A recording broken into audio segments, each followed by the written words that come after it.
Well, because the world apparently needs another podcast, welcome to the first episode of Ozzy and Keats with a subheading, We're Not Great, We're Just Okay.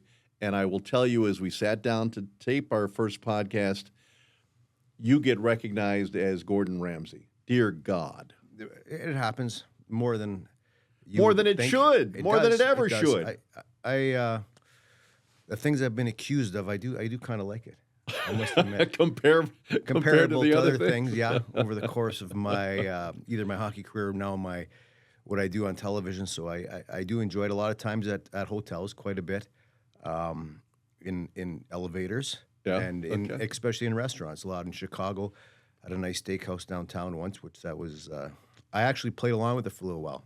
Of course you did. Of course there, you did. but most times I nullify it right away. But if you're going to be compared to somebody, I guess it's him. Fiery, can be rude, but very smart. That kind of sums up me. We're clinging to can be rude. I want to mention right off the top here that we are brought to you by our friends at Belle Tire, who have leapt in with us on this goofy adventure that we're undertaking now.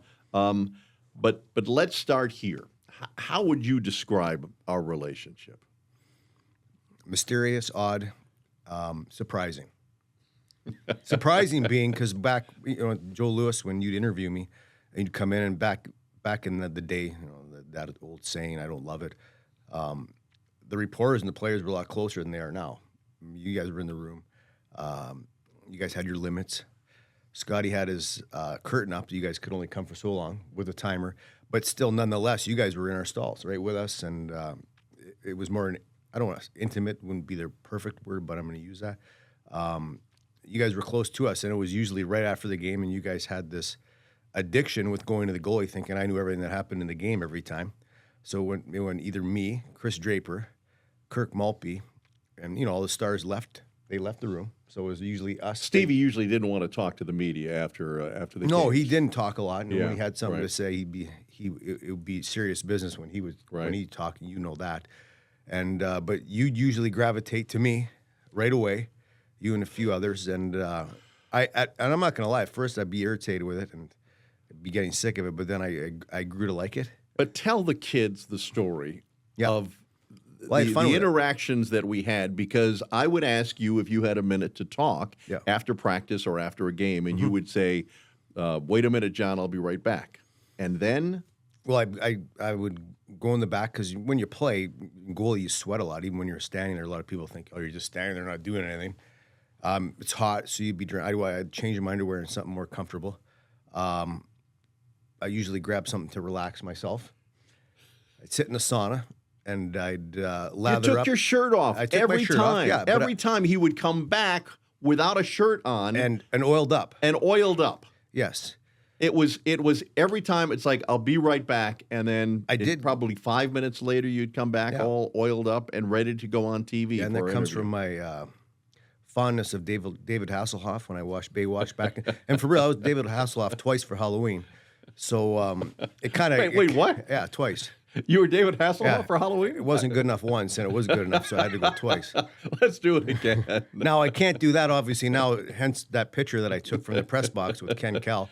So the unit isn't exactly what it used to be, but I'll take it. I'd come out all lotioned up with my shirt off and do the interviews with you just to have fun. And to be honest, because it was I never looked at the interviews. I wanted to say what I said. I didn't want people to speak it for me, to be honest. Because if you're not in there as a goalie or somebody that you're speaking for the team, your words get changed sometimes. So I wanted, number one, to say what I thought happened, and two, I wanted to have fun with it. And that's kind of where I went with it. And if I had to do it, I was going to enjoy it. What do you make of how different it is in that regard now? Well, I think it's tough for the players to have personality. I mean, now they're on a stage, both of them standing beside each other. So if it was you and I, for instance, using an example, getting interviewed about how our shows are, and I'm not happy with you, which on occasion that does happen. No. I wouldn't say anything derogatory or poorly about you in front of you during the interview, correct? So sometimes it can become that. Well, we had the interview last night. Soderblom didn't get asked a question. Right, yeah. So and now, again, if you were to interview him by himself in his stall in the dressing room, he would probably talk quite a bit. But my recollection, is that we only occasionally talked about the hockey game. We were talking about things beyond sports all the time. It was movies, it was pop culture, it was concerts that you'd been to, those kinds of things. All the time, and that was, and that was the beauty of our relationship. There is that you knew I was coming, and it wasn't going to be the standard. It was fun. How do you feel about the big game coming up? And I think people want to feel more connected to athletes. I would say who we are, what we do beyond just we're playing. I thought that was fun. You'd ask me, what are your top TV shows? Now, if you and I speak often to this, a lot of people wouldn't even know what they are. Mine go way back. Like I watch Card Shark still. I enjoy that. Three's Company. I'm weaning off Three's Company a bit. Barney Miller. I still kind of like that. I watched Taxi the other night. So there's a lot of different things that I still watch, and I do watch some newer shows as well. But you'd ask me questions that your movies. I mean, back when you went to the movies before Netflix, a lot of different things. So it was fun, and I always thought of that. And was there times when irritated after a loss? For sure, but always one of the point of, especially later after I was 30, I wanted to enjoy it, and I had some fun with it. I mean, Art Regner drove me nuts sometimes because his questions were so long, and he's, if he ever hears this, he don't take it personally, but I wanted to have some fun with him because he's all fired up. So I made him interview me in the sauna in his clothes once. I stoked it right up. Oh, he was in a full lather. Oh my gosh! A lot of things just to have fun and make it really worthwhile and more fun for everybody. What the hell is your fascination with Card Sharks? Just how ridiculous the questions are, and how ridiculous the game is. Like I cannot believe that. And God bless Eubanks. But Bob Eubanks he was the MC who bounced from game show to game show back in the day. And because if you really analyze the game, you should win almost every time. See, you're breaking it down. Yeah. I mean, you are taking us the analytics of Card Sharks. Yeah, absolutely. Well, it would be how many cars drove down 96 this morning out of 100. You wouldn't say 99 because the other person would say lower and control the board. So you'd have to say 50 every time because then they got to go higher or lower. Yeah. Now you get control of the board. So you're watching Card Sharks and you're screaming at the TV, "You idiot! Why are you making the call that you're making?" Yes, and I do that. And when somebody says 8, they think for a long time and they go back and forth and back and forth. I'm like, then they go 86. Well, now the other person says lower and they got control of the board. So it's the simplicity of the game is what shocks me, and how you should actually win every time. How much would you have loved to have been a host on one of those shows? Because there was a collection, and people of a certain ilk will remember some of the names. It's Bob Barker and Gene Rayburn and Bill Cullen and Bob Eubanks and Chuck Woolery, and you seem to be fascinated. Richard Dawson. Yeah, Family Feud. You seem to be fascinated with the female contestants reaching into Bob Barker's pocket. I was, because you can't do that anymore, and it seemed to me like I've never done a podcast, so I got to watch what I say, or no? Can we just say whatever? You could say whatever, or we get in trouble though too, right? Maybe at home. That's all. Yeah, maybe. I mean, you don't see a lot of people dipping into pockets for $100 bills anymore. That's all I'll say on the stage, which is amazing to me what they could get away with back then. Even Richard Dawson, for that matter, it was more of a beyond the game. It was more of a flirt session and hanging out with women. But I always look at the difference in games because I'm Canadian, and I see Family Feud Canada, the questions that are asked there compared to the questions that are asked in the United States, a lot different, a lot more risky in the U.S. compared to Canada. Okay. Well, let's talk of Canada. What was it like growing up in Peace River, Alberta? It was good. I was born there. They had enough of me, so after a month I moved. I didn't get much time to stay there. I don't remember much about it, like a lot of things nowadays. Moved to Edmonton, Alberta, and the first thing when you mention that is people put that on the no trade list. So I was there till I was 10, and then I moved to Medicine Hat, Alberta, which is south, about an hour from the Montana border. 25,000 people. Small. You're up there with Santa, though. I mean, you're this far from the North Pole. Right? Oh yeah, I love it out there. It's the people are great, relaxing.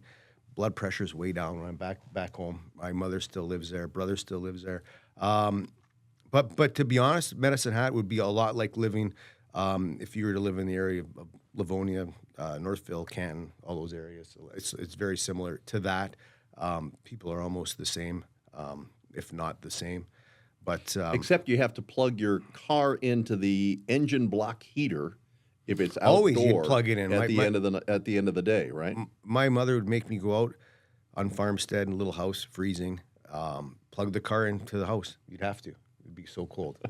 And, you'd put the hockey equipment in the shed, put your net because somebody might take it because not everybody had a net and not everybody had tennis balls like they do nowadays to play. You have one to play with all your friends. And but I remember my mother was always a fight, too, with my brother, taking the garbage out because it was freezing or plugging the car in, which people are amazed when I say that. All right, so hockey becomes your thing. When did you have a sense that, it was something at which you were really good? About the timeline when I was doing this with you, probably not right away for sure. Took a while. Actually played a lot of different positions. My brother was actually a better goalie than I was. We'd split just because we had the equipment. Simple as that.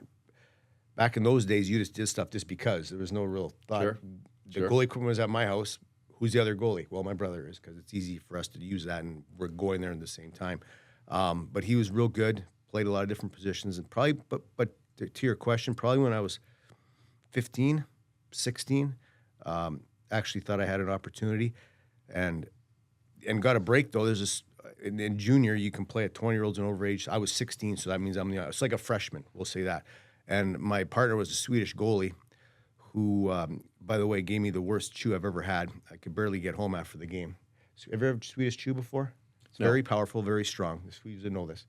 Like chewing tobacco? Chewing tobacco. Okay. So and as you go through life and try things, Wait, what? As you go through life and try things, I'm glad that wasn't ended up good because chewing is not great for you. But there are a lot of hockey players who chew or have players chewed. that chew or have right, chew. Yeah. It's one of those things, and it laid me out. It knocked me on my ass for sure. I remember I just thought of chew, so I'm driving home and I'm going up this hill. I could barely make it home. I was in a full lather. I spent the night next to the toilet at Farmstead again. Now we're back in Medicine Hat in the basement, and then the bathrooms aren't big. They're small. They're not like they are nowadays. So literally, my legs are hanging out the bathroom door. My brother comes home and like, what the hell happened to you? So of course he calls my mother to tell on me. She comes home and a full lecture, and the goalie's name was Patrick Backlund, who went home. And then my mother actually gave him a lecture for giving me the chew. Of course. And, as a teammate, that never went over very well. But he was my break because he went back to Sweden and left as a 20-year-old. That created an opening and for consequently, he actually dated my ex-girlfriend for a while, too, at it. So there's lots of connections with this guy. And at the end of his great career for the Medicine Hat Tigers, but he went back to Sweden or I would never have played that year. So, breaks in life happen. And I got to play a lot, and more than I ever would have, probably for the first 2 years of my career in junior. So a lot of different breaks and a lot of winding roads to get there for sure, including barely making it home and being upset that he'd taken my girlfriend from me. What did you know about Detroit? Nothing. I knew nothing about Detroit. It's funny, you're in Western Canada, small town. If you're going on hockey terms, Edmonton Oilers, Calgary Flames. Those were the only teams I knew. Sure. Vancouver, Los Angeles Kings, because the same division in the old Smythe division. TV-wise, well, Channel 2, 4, 5, and 7. That's not nothing, really. I knew Jack Tripper. You know who that is. I knew of... Again with the 80s television. But I knew of shows. I never really knew anything of down east other than my aunt lived in Michigan for a while. I didn't know where Michigan was, or I knew where I was in Ontario once, near Toronto. Other than that, I hadn't been on a plane at all. The first time I seen Detroit play was when they played the Edmonton Oilers in the playoffs, and they lost, and I didn't know where they were. Maybe you saw a highlight of them on TV. Sure. Maybe you saw Yzerman once. But other than that, and that's an original 6 team. That's Canadians, Toronto, obviously. And I'm a hockey player that loves hockey. I never saw the Detroit Red Wings play a game until I was probably 16 years old. Tell the story of being told by Scotty that you were going to start an NHL game. Oh, in Toronto. Guy had gotten called up, and Scotty had been to Adirondack where we were that year. We had a pretty good team, and kind of trying to find players to pieces. Maltby and McCarty was with you, Maltz right? wasn't there yet, thank goodness, or I wouldn't be here today. Mac was enough back then. Yeah. Mac was enough, but Mac, Tim Taylor, Marty LaPointe, Jamie Pusher, who was later went to Anaheim. Sure. He works for Tampa now. Drapes was very good. I remember Drapes had a great game, scored some goals, and I think he had maybe 3-4 points, and Scotty was there to watch him. And he went out in the hallway thinking that, wow, Scotty's going to talk to me, tell me how great I did. Well, Scotty told him he was awful on draws because he wanted a draw guy, and he's got to get better at draws if he wants to be here. And, so Drapes, who became one of the best players at winning draws in the league, knew what he had to work on. So Scotty was there looking for players to help his team build his team to hopefully win one day. And so he calls me up, and we're in Toronto, and I don't think I'm going to play. And Shovelday got hurt. I think Rendo was there. Peter Ing was the other goalie. And I'm at the Westin there in the old lobby, and he, come eat breakfast, Chris. I'm all right. So sitting down, we're eating breakfast. We get our food. He doesn't mention anything of me playing at all. We make our order. The food comes. Now, Are you scared to death? Of him? Yeah. Then I wasn't like nearly talkative as I am now. I mean, I was. Boy, those must have been good days. My journeys I would have lived for those days. I lived in Medicine Hat, 25,000 people, or maybe more. I can't Just remember. to be around you and be quiet, that would be gold. Have you been to Adirondack? The snow was high there. You don't really see a lot of people either. I know, yeah. So I'm talking small towns. That's Glens Falls, New York, by the way. Great place. And he's just eating kind of casually, and we're eating. He goes, oh, by the way, you're playing tonight. Like, just kind of threw it out there. I'm like, oh, my God. Needless to say. And then he just kind of continues to talk like it was just saying it. And he talks about everything else, and then it's not, oh, good luck tonight, and leaves.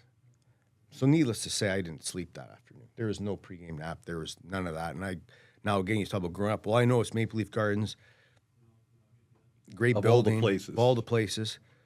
And anyways, I'm starting the game. I remember Dave Lewis came up to me, great assistant coach of the Wings, was the head coach for a while too, says to me, just relax, don't be nervous or something for the game. Like as if he could see me from a mile away, which he could. And needless to say, I went into the game, felt pretty good and warm up. The game started. Didn't feel like I was out of place, but I think I led in 4 or 5, maybe in half a game.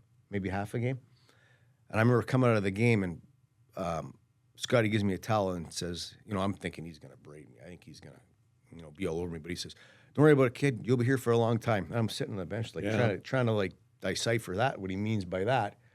And sure enough, I never went back, but I didn't play for 2 weeks. And then my next game was against the LA Kings, who had Wayne Gretzky then, who was my childhood idol. Sure. Grew up at Edmonton, watched him play, so that was a real big deal too. And I remember that was at Joe Louis. And I've always had this throughout my career where I've had these events happen, like stacked. And that was a cool game for me to win that game and play against Gretzky and make some saves off him. Those seem to always happen. Get traded to the Islanders, home opener in New York, Red Wings, home opener, Red Wings at home. So 17 seasons in the NHL for Chris Osgood. We think he should be in the Hall of Fame. We are delighted to share with you that our first guest on Ozzy and Keats is Mickey Redmond, and he will join us right after this. Hey, Belle Tire is changing tires and changing the tire game with the lowest tire prices, free flat repairs, tire rotations, and alignment checks. And they're not just changing tires. For decades, the Belle Tire Hockey Club has helped young athletes develop their skills, chase their dreams, and even reach the NHL. Stop by or go to belletire.com to see how they're different. All right, welcome back. And again, we appreciate Belle Tire and their sponsorship of Ozzy and Keats. When Chris and I talked about the first episode of this particular podcast, and again, I'm not sure I know the answer to this. The world doesn't need another podcast. But when we talked about it, we agreed that the first guest had to be Mickey Redmond, and we are delighted to be joined by the hockey and broadcasting legend. And for those of you who are watching this on YouTube, Mickey came in with a jar. I mean, literally a jar with some ice in it. What's in the jar? Happy juice. To get through it. Same as a ginger ale. It To can be get anything through you this, want. yeah. Okay. No, wait a minute. You started out, I thought you were going to say, a lot of people wouldn't even remember this. Ozzy and Harriet. Remember the Oh, program? yeah, I remember Ozzy and Harriet. Yeah, sure. Oh, God. Yeah. Turn back the clock. I know that's way back. Good to be here. Yeah, good to be here to get you guys get started, and it's as good as it gets when you're talking hockey and everything around it. All right. Could you have ever imagined this one being on television when you got to know him as a hockey player? No, probably not. No, probably not back in the beginning. But then when you go back and see some of the interviews that were done, you might have said, hey, you know what, maybe in the future, yeah. But I remember when Ozzy came to us, and seems like forever before he even needed a razor, couldn't grow a beard, had the turtleneck going, quiet, a little different than most of the goalies I grew up with. He was quiet back He was then? quite normal, actually. It was normal. Pretty normal, Well, really, like- for the goalies I knew. What did they say? I look like Doogie Now Howser? there's a different scale in the goalies union. We all Yeah. know that. Oh, there is. But You would know. A lot of your roommates oh were my goalies. God, I roomed with Gump Worsley and Tony Esposito. Awesome. And, Glenn Hall used to throw up before every game. When you room with a little goalie, you never different. know what's going to happen. Dominic Hasek Literally was- sleeping you with never one know eye where he open. was going. Oh, But Dominic, one of the beauties. Ozzy was as close to normal for a goalie that the first one that I actually met that was that close. Yeah. So I think hockey fans know about Glenn Hall famously throwing up on a Yeah. game day. Every game. He was that nervous, but he was obviously he's in the Hall of Fame. He's one of the greatest goaltenders ever. Did you ever ask him about that, or No. did you ever get a sense of his anxiety? No, we didn't. We were trying to kill goaltenders in our day, John. We weren't talking to them. Well, I heard you last night when a guy wasted a shot from the side at the goalie's head. Yeah. You started laughing. Oh, for sure. You're reminding me hard to of hurt 'em. yourself of your We used your to. days, because that's what they did. Eric Lindros used to do that all the time against a Did they hit couple you in the guys. side of the head? Yeah, on the side of the head. Not a lot of guys would do it, and Stacey Roost, of all people, my friend, did it to me once. I was in Long Island. He's Really? playing for Minnesota. Yeah. I closed Now, line did him you when he think came that around the net. was mean? It was purposeful. I was pissed off because I was stopping him. You're and he wasn't right, it was scoring. purposeful. Yeah, 100% it was. Oh, yeah. I remember we went behind the net. I'm friends with Stacey Roost. Good for I clothesline and we went around the net. No friends in your ice make. I was pissed. But your dad told you about the intent of those shots because it would lead to goals later, right? What he said to me was, if you don't practice your shot every day, you won't have a really, really good shot.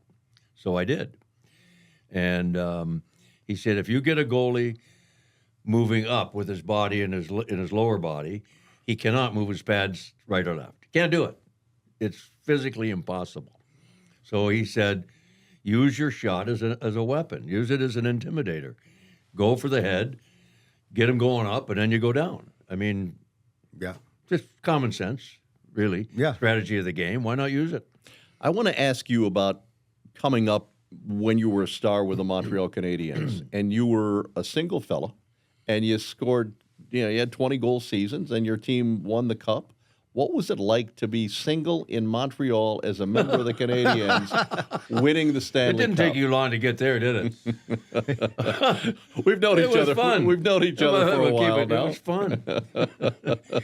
Well, first of all, let me Here we kinda go. correct you. Here we go. The first 2 years, I pretty much sat in the bench. Right.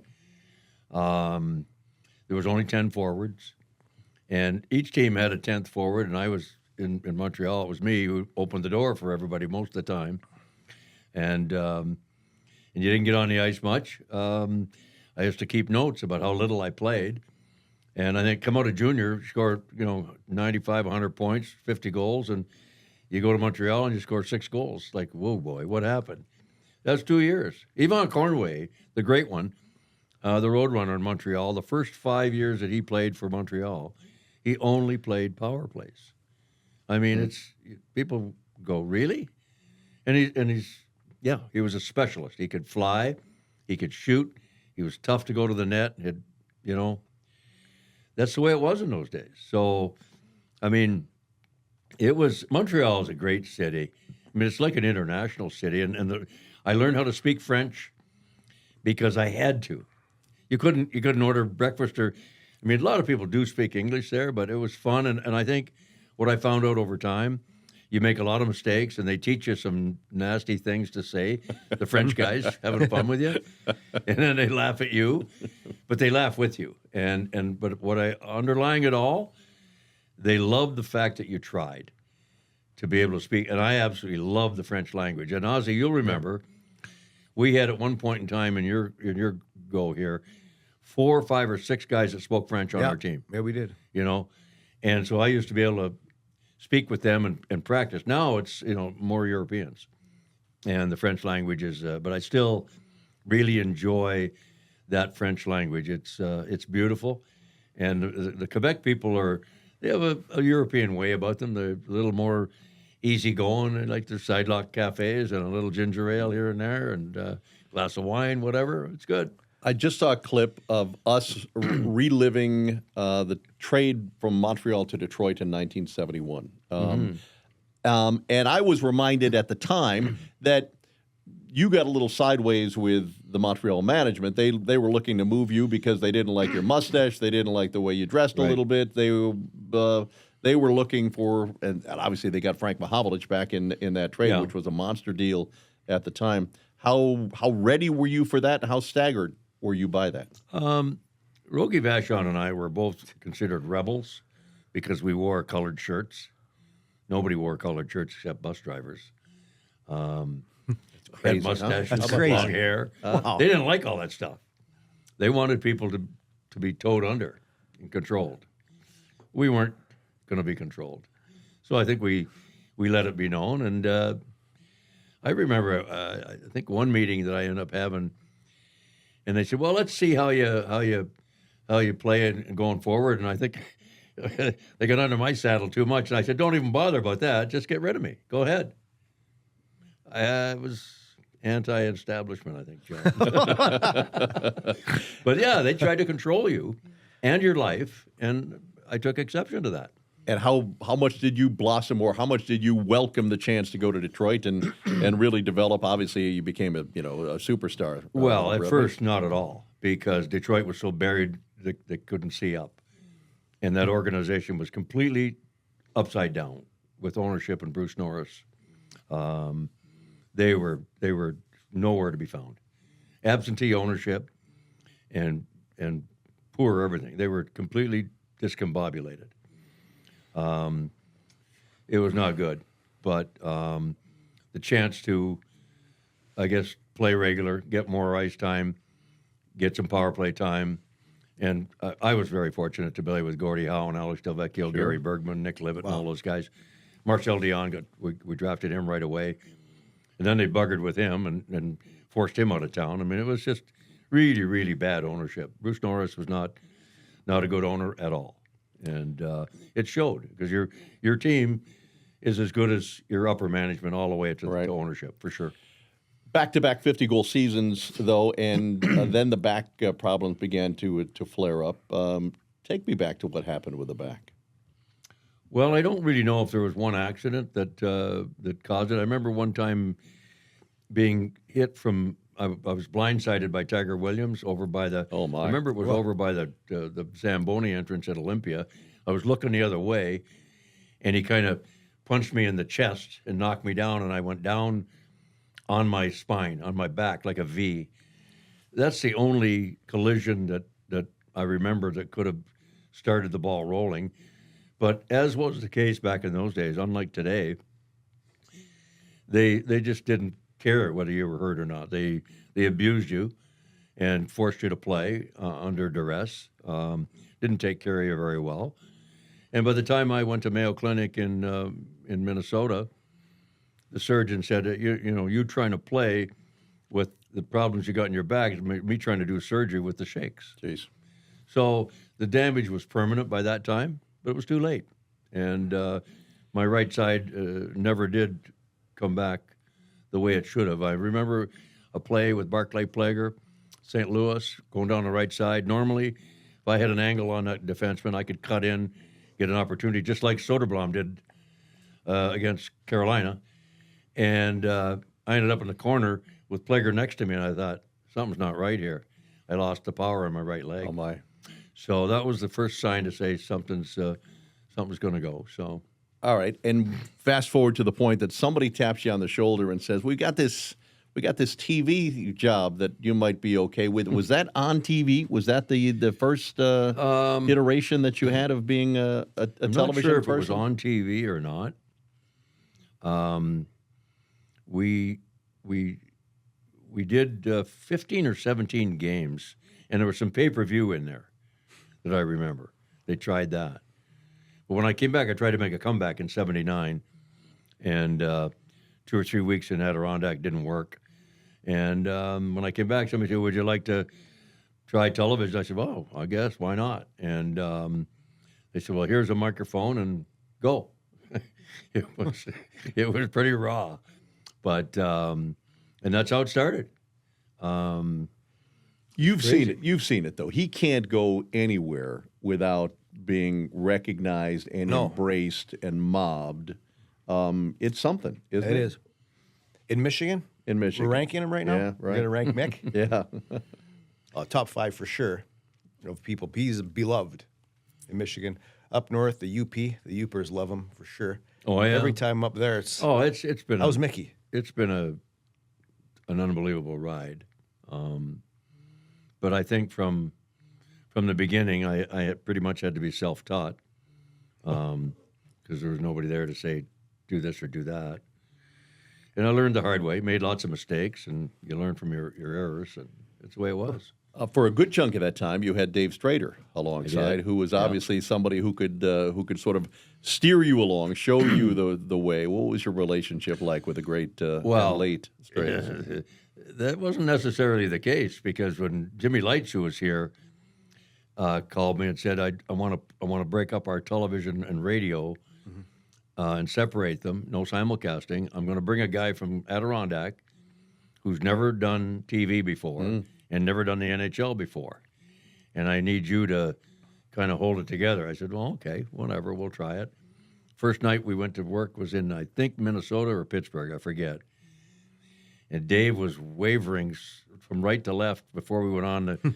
The light went on so badly. I looked at him, I said, listen, kid, if you don't quit wavering around, I got to get some Dramamine. You're making me damn dizzy.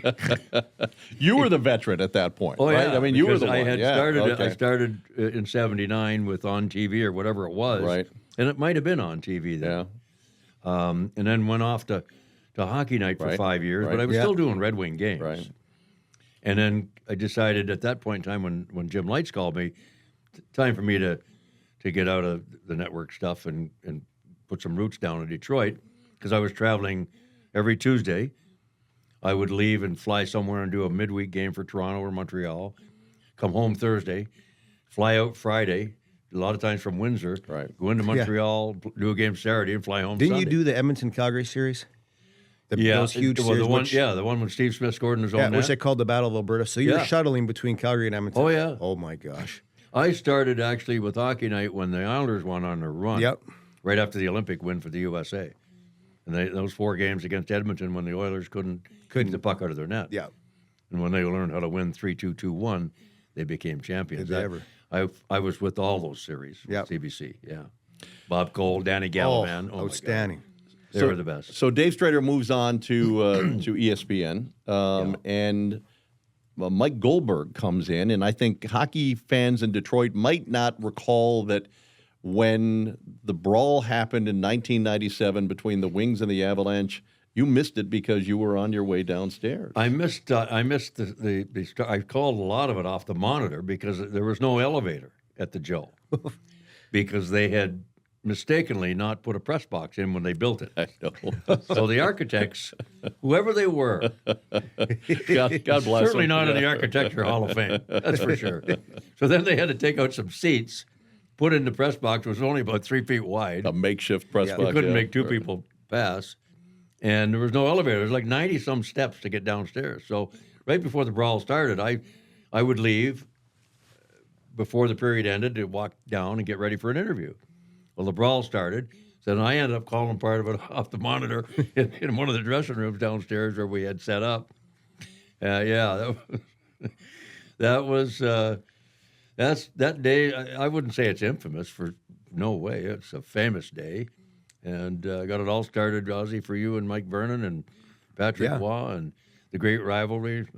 Did you know? Did doesn't you get know any good that than was that. coming? Did you have a sense that was coming? Every time we played him, the sense in the room was a lot different playing the Avalanche. And Mick can attest to this. If Montreal was playing a rival, Toronto, the look in the players' eyes. I wasn't playing that game. I got to sit back and observe this. Vernie was playing.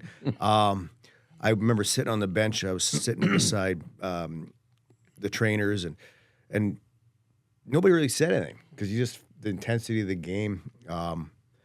You were thinking something might happen, but not expecting it. It was Lariano. But how long ago was right? that after the incident with Draper? It's quite a while because Draper was Was the it a year playoffs. later? Draper was It was the a year playoffs. later, yeah. So about 10 months, I would say. Yeah. Okay. Yeah. Maybe a little bit more than that. So that memory hadn't been dimmed at all. No, not at all. And the games were the same. the memories were still there.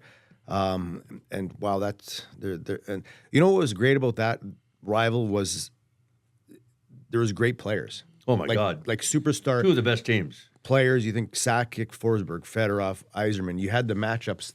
Then you had the tough guys that matched up yeah. together. Then you had the McCartys and the Claude Lemieux, and you had all these grinders Adam that were Foote, yeah. and equally where they were all slated in the lineup. Mick, they're very good players up and down the ledger. And then you had Vernie and Patrick Roy, who Vernie, people forget, beat Patrick Roy in Montreal to win the Stanley Cup. Yeah. And I think Calgary's the only team to ever be a visiting team to raise the cup in the Forum. Yeah.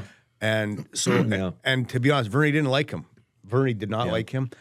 Did I think Vernie was going to perform like he did in that fight? Not at all. It was like those schoolyard fights where like, oh no, this isn't going to end up good. And the little guy did great though. And I've seen, he's a beauty. He's a beauty for sure. And lots of goaltenders. Those two teams Oh, were two of the best teams to ever play the game of hockey. and you know what I really realized it is it's I was there for all that, played against them in the playoffs is when I was with the Islanders in 2002. And we got knocked out by Toronto in that 7-game series. That was old school. There's tons of fights in that series. People still asking about that. I fly back to British Columbia. I'm at home, and I watched every game of Detroit, Colorado, and I realized how great the hockey was. When you kind of step back and you look at something from a different lens, you're like, wow, it was unbelievable hockey. It was you didn't want to miss it. You did not want to miss So it. as a goalie, Yeah. if you weren't involved in the fights like you and Vernie were, what are you thinking when you're standing back in the crease and watching these crazies go at it? I like the reactions of everybody. It's and Party is like Adam Foote. He was a killer too. Yeah.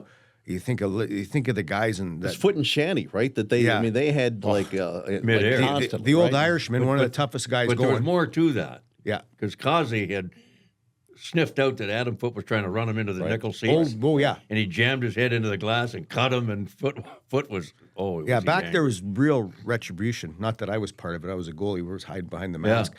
That's what Draper would always say. Well, we'll get to that later. You're always hiding behind the mask after a night out. I can't hide. You're hiding in there. You're hiding in there.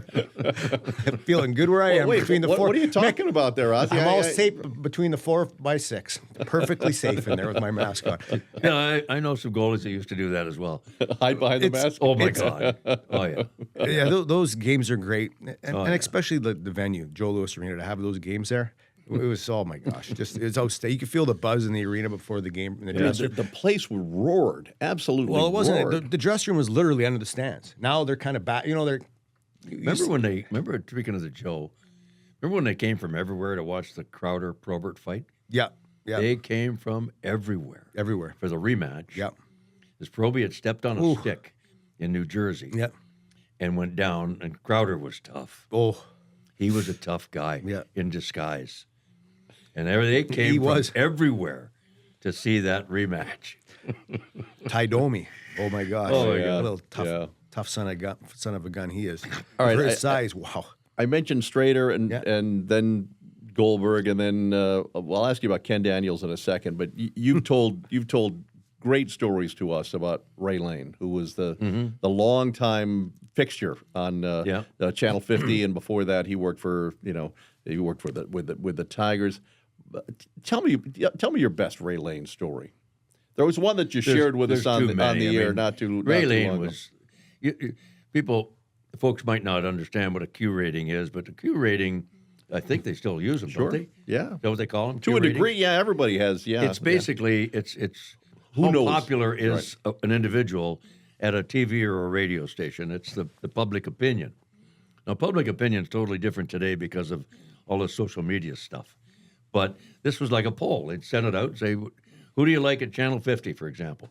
Well, Ray Lane was always the most popular guy because he was in the rooms every night, doing his sports and doing his thing, and he was such an unassuming figure. That was what's so great about Ray. His ego did not get in the road. It's easy to have that happen to you. Not for him. He was so relaxed and so easygoing. Had a wonderful sense of humor. He once told me a story. He was doing Tiger games, and he said he kind of pissed off the ownership. The Tigers were getting their lunch handed to him. He said he was doing radio for them or something. I don't know. He said, Tigers are 4 paws up. They're done. It's like, okay. That was Ray, though. I mean, You want to share it like it was. You want to share the golf story with the kids listening and watching? The golf story, Yeah. I told you, we were in Half Moon Bay, I think, down there in San Jose area. And we were up the expressway, couldn't nowhere to go to the bathroom, had a few beers. So Ray got leaky, and his pants got wet on the way back up to the hotel, about an hour drive. So he didn't know what to do. The players, of course, you guys, Ozzy, knew him so well. And he had a newspaper. He wrapped it around him like a hula dress, so he couldn't see his pants were all wet. Oh, my God. I mean, of course, we're laughing at him, you know. For him, it couldn't be funny, but always made fun of whatever happened. Oh, my gosh. So the players, of course, had to know something was funny was up with Ray. There was always something. There's always something with him. Always something with Ray, and the players loved him because he never got in their face. He's a beauty. You know, He's a beauty. 95 he wasn't there years to old. hurt them. Yeah, right. It was all entertainment. Right. You know. Hey, let's take a break and we'll wrap things up. It's Ozzy and Keats with the great Mickey Redmond, and we'll continue in a moment. Big thanks to Belle Tire here for supporting this podcast and for always putting the customer first. Whether it's offering the lowest tire prices, getting you in and out faster, or making tire buying and auto care easier, Belle Tire is changing tires and changing the experience for the better. Stop by Belle Tire or visit belletire.com to see the difference for yourself. All right, welcome back to Ozzy and Keats. John Keating, Chris Osgood, and the great Mickey Redmond joining us. All right, you get paired with Ken Daniels.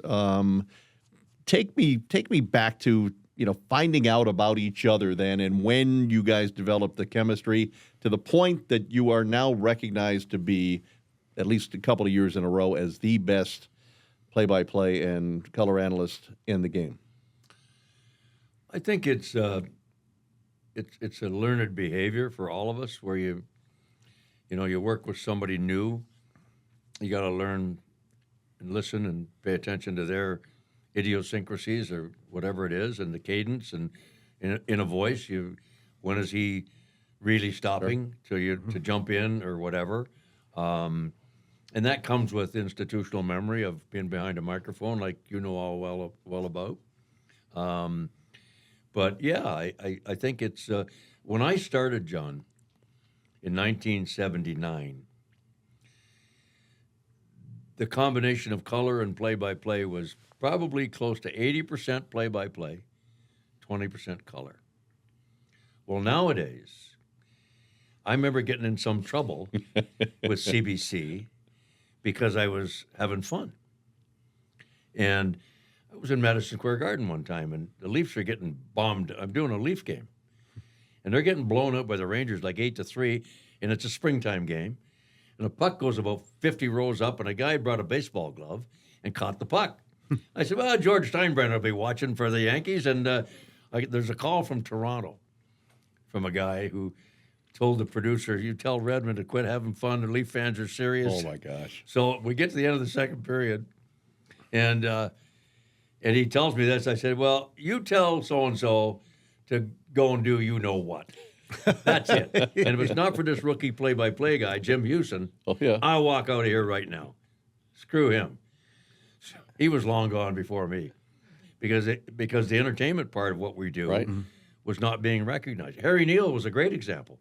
Harry always had a great sense of humor. Sure. But it's changed now where, play-by-play guys there's the statistical guys. For me, a color guy work starts when the puck is dropped.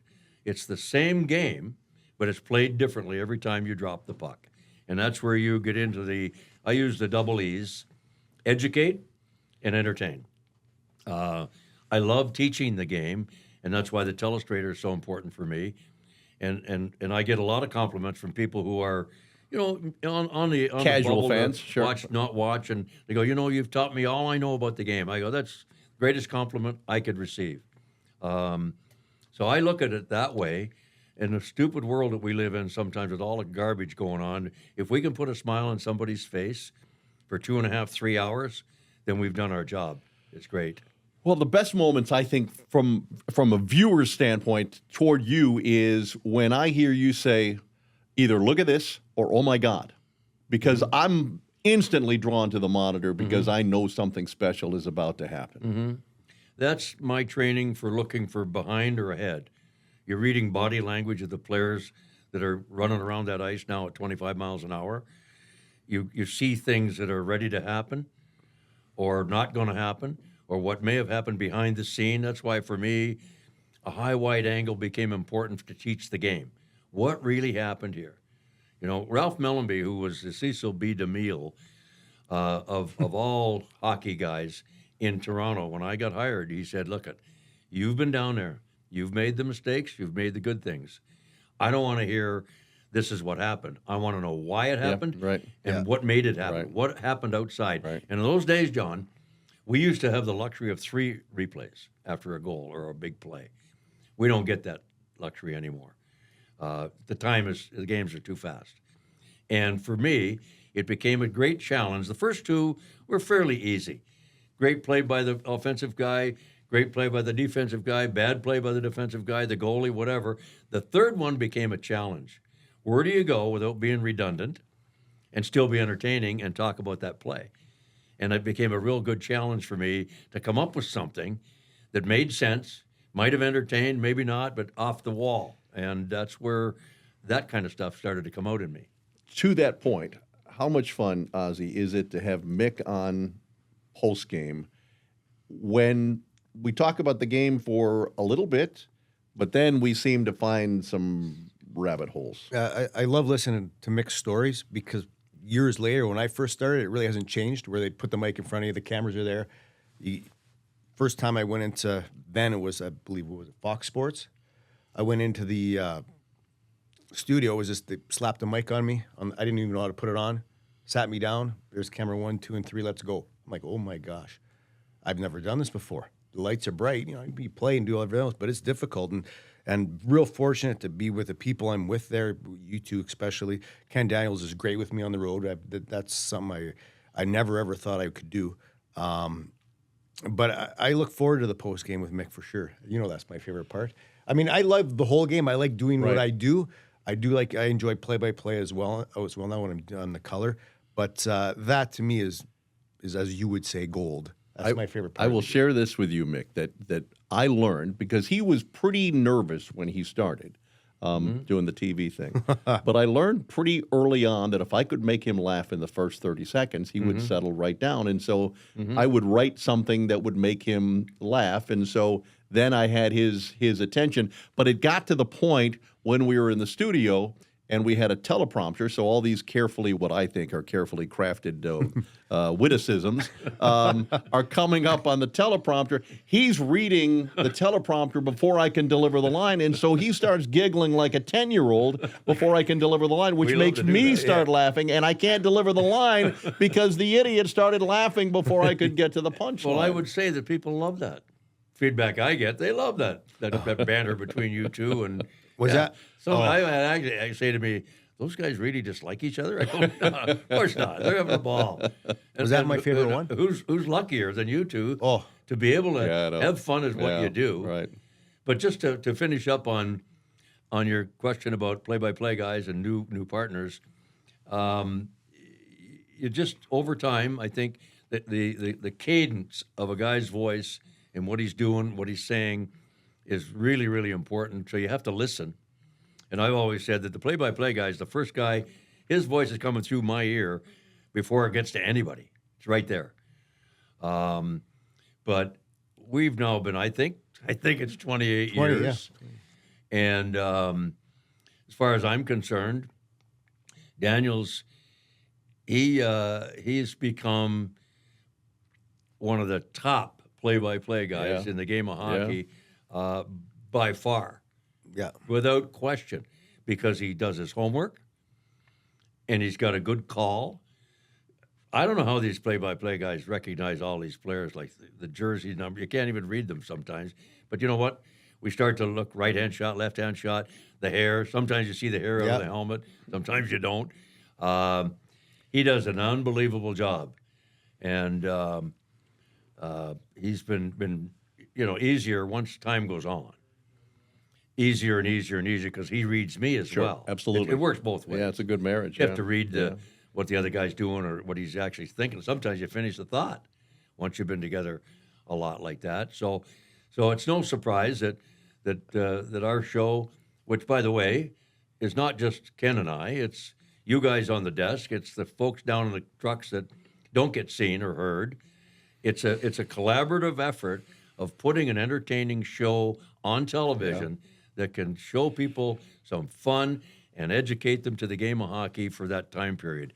It's as good as it gets. Yeah, we have a tape guy who's got a computer vault of video images, and it's like you'll say something about some name or face from the past, and all of a sudden Mike Johnson is his name, and so all of a sudden it pops up, or there's Mickey's childhood home, and so that's sort of that becomes the best part of a lot of these shows. That's what I mean about, but this thing just doesn't happen with one or two people. Yeah. It's a big group of people doing what they do, being part of there's no I in team. We heard that before. Check your ego at the door, do what you do, and be the best that you can at that. And it's all part of the package that has made us number 1 2 out of 3 years. All right. Last thing as we wrap it up, everybody knows that I've made my announcement to step away from television after 45 years. We're not going to be able to change you. And no, you've been very polite in trying to change me, and I appreciate that mightily. But it's every time I mention it to someone or it's posted on social media, they say, "Oh, that's too bad." But we don't want to lose Mick. It's just like they can't absorb the fact that I'm not going to be there without instantly going to Mickey Redmond. Well, so I guess the question to you is, how much have you thought about when the end might be? And we hope for all of us that it's a long way off of the distance. I never think about it. Don't you? Ever. No. I don't know why I would. I love what I do. This game is the greatest game in the world. Now, I know all sports broadcasters would say that about their game, but hockey brings the passion in people like no other sport. Maybe football. Yeah. The collisions all the time. But with the speed of our game and the collisions and the fights and the skill of the players on skates doing 25 miles an hour, and the passion that fans have for their team and their players and the game of hockey, it's unbelievable. It's as good as it gets. So, I don't know. I never think about that because I love what I do. Good. And actually, the time I decided, I bucked going on the bench for a long time.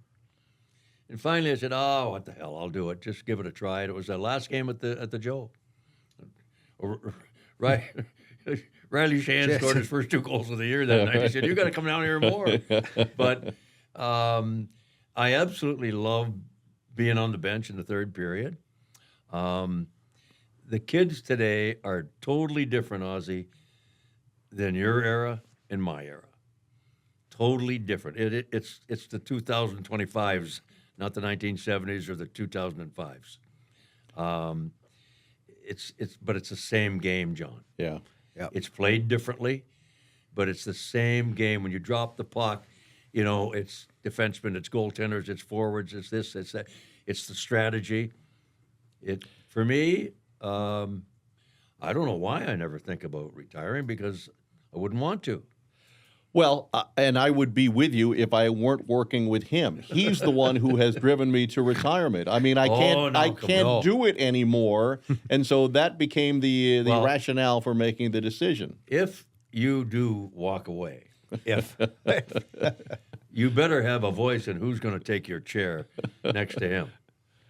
Oh, I wouldn't wish that on anybody. I'll make a list of the enemies that I have and put them right next to Chris Osgood. They can talk all about what they want about me, but I can tell you, hockey fans love the interaction and your humor and what you bring to the game, and you and Ozzy on the desk and We then the post appreciate game. that. Yeah. That's during the game. Yeah. So yeah, you're going to be missed for sure, but I'm sure you enjoy the run that you've had as well. Indeed. Yeah, I can't. We'll get into that as we get deeper into this. So, thanks, Mick, for making our first one so memorable. Has it gone like you would have hoped? Exactly how I thought. I talked lots the first half, and you could stop flapping the second. So we're exactly where I thought it would be. So, I'm all good. so you guys are basically you're going to have a hot stove. Yes. Yeah.